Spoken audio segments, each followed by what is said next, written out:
Right. Shalom, shalom. All praises to the Most High, and peace and blessings to all the brothers and sisters from the 12 tribes of Israel that have been scattered abroad to the four corners of the earth.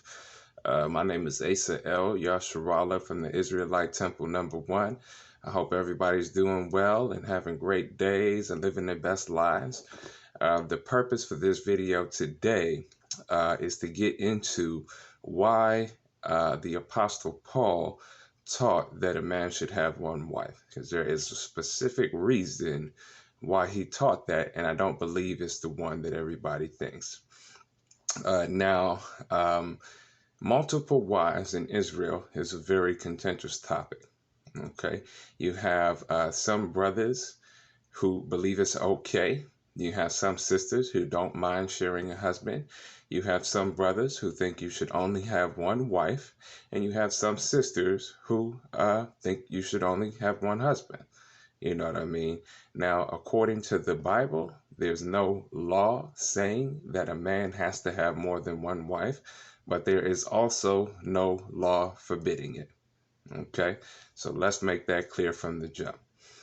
Now, a lot of brothers and sisters who are not in favor of it, they try to use Deuteronomy 17:17, where the scripture says not to multiply wives and not to multiply silver and gold, so that you don't turn your heart away from the Most High.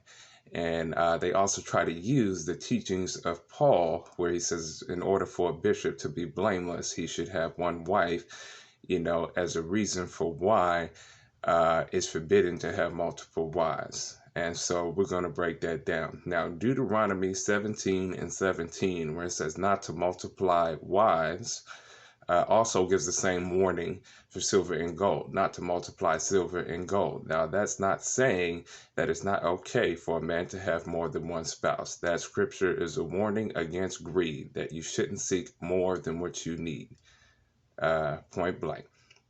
I've found 46 instances throughout the Bible where Israelite men had multiple wives. Not one of them were accused of sin or punished, condemned, or judged for doing so.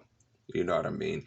And the reason why that warning was given by Moses is because if you go to 1 Kings and you read chapter 11, you see what happened to Solomon. Solomon had 700 wives and 300 concubines, and eventually it ended up turning his heart away from the Most High. But he wasn't guilty because he had multiple wives. He was guilty because a lot of his wives were from foreign nations, and he started letting them worship false gods in the holy city of Yahweh and then the holy temple of Yahweh. So his problem wasn't that he had multiple wives. His problem was that he didn't have his wives under control, because he had more than he could possibly need and do anything with.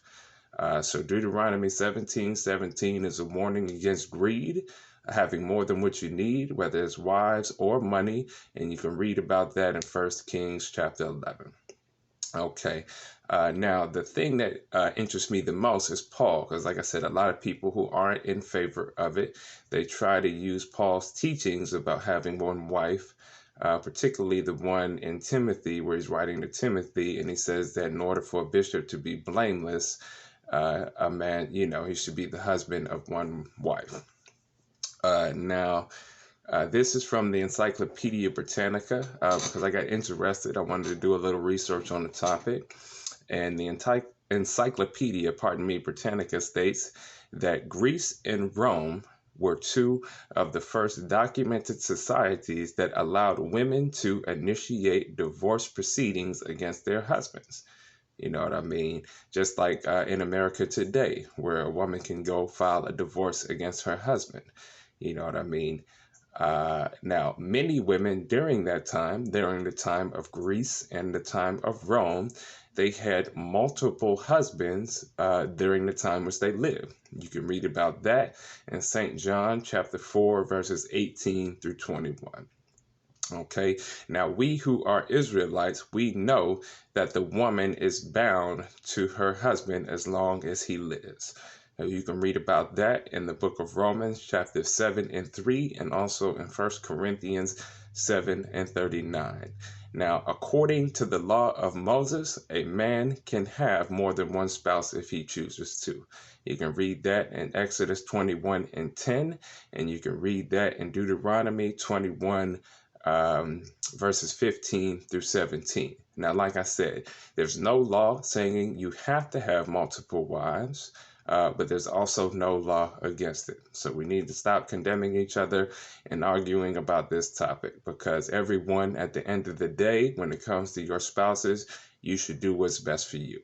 But there's no law for it. There's no law against it. Now, the reason why Paul taught, because as we all know, Paul was a Roman citizen. He actually used to kill his own brothers, his own Israelite brothers, on behalf of the Pharisees and the Sadducees until he got the vision on the road to Damascus.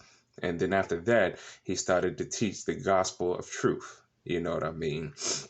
But the reason why Paul taught that during this time is because, like I said before, in Rome and in Greece, they allowed women to initiate divorce proceedings against their husband. And a lot of women during that time were married multiple times, multiple different times, and had multiple different husbands. Now, according to Israelite law, you're bound to your husband as long as he lives. You know what I mean? So women are not allowed to have multiple different husbands. You know what I mean? You're just simply not allowed to do that. So Paul taught that because the more wives you have during that time, the more likely it is you're going to marry a woman or deal with a woman who, in the eyes of the Most High, is still bound to another man. And if a man marries a woman who has a living husband, he is committing adultery. And if a man puts away a woman for anything other than fornication or whoredom, then he is forcing her to commit adultery. So this is the reason why Paul taught that, because a lot of the women during that time, they were bouncing around from husband to husband because the law of Rome and Greece permitted them to do so. So the more women that you dealt with and the more wives that you had, you increase your potential of being an adulterer, because as we know, being Israelites, if you marry or deal with a woman who has a living husband or who is bound to another man, you are an adulterer. Okay, so this is why that was taught. You can research that in the Encyclopedia Britannica. The information is available online. I believe you can find some things about it also on Wikipedia as well. But this information is available in any public libraries and also on the internet. So if y'all want to check it out and research it for yourself, you can comment and let me know what you think. Shalom.